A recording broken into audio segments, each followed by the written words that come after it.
Okay, so we're starting here with sourdough. We're going to make a sourdough starter here. I can't even talk now. I've tried this 3 times and it just doesn't want to work. You can start with either regular flour or whole wheat. Every single day for 7 to 10 days, I want you to dump out half that starter and take your steps right back again. And at the end of 7 to 10 days, you should have your starter ready. You can refrigerate it. You can leave it out if you use it a lot. Don't want you to leave it out if you don't use it very often. Make sure you keep it covered once you put it in the fridge. If you decide you like this recipe, I'd like you to like this, follow, and hit the share button if you don't mind. And we will learn how to make bread here pretty quick as well. So please do follow.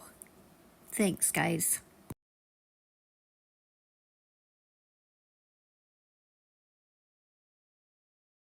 Okay, for this starter, we're just going to take about half a cup of flour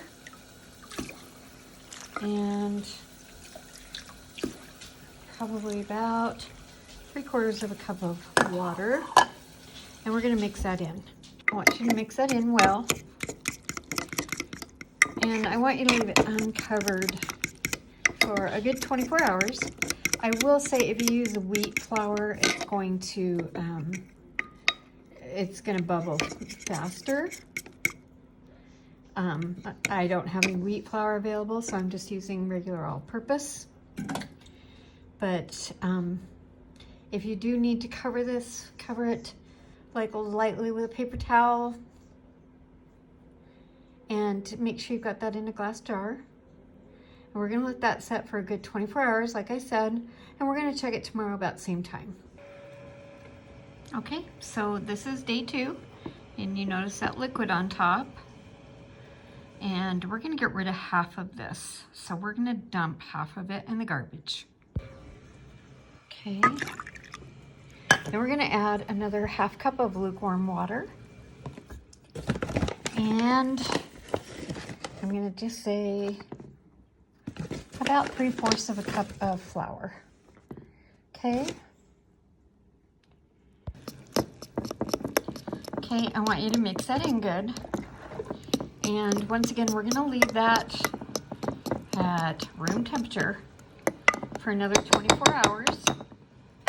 And we'll check it again. Would you look at that?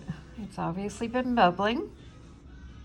So now what we're going to do is we're going to dump some of that, and we're going to rehooch it, meaning we're going to start feeding this morning and night. So I wouldn't, depending on the size of your glass jar or container, be careful how much you feed it because it will overflow. Okay? Okay, once again, you're going to keep doing that for 7 to 10 days. And it's just a repeat every single day. And if you miss a day, don't worry about it. It's still going to be there the next day, but just make sure you do it the next day. And you can do all kinds of stuff with that. You can make your focaccias, your bread, etc. Once again, I do want to have a bread making class for those of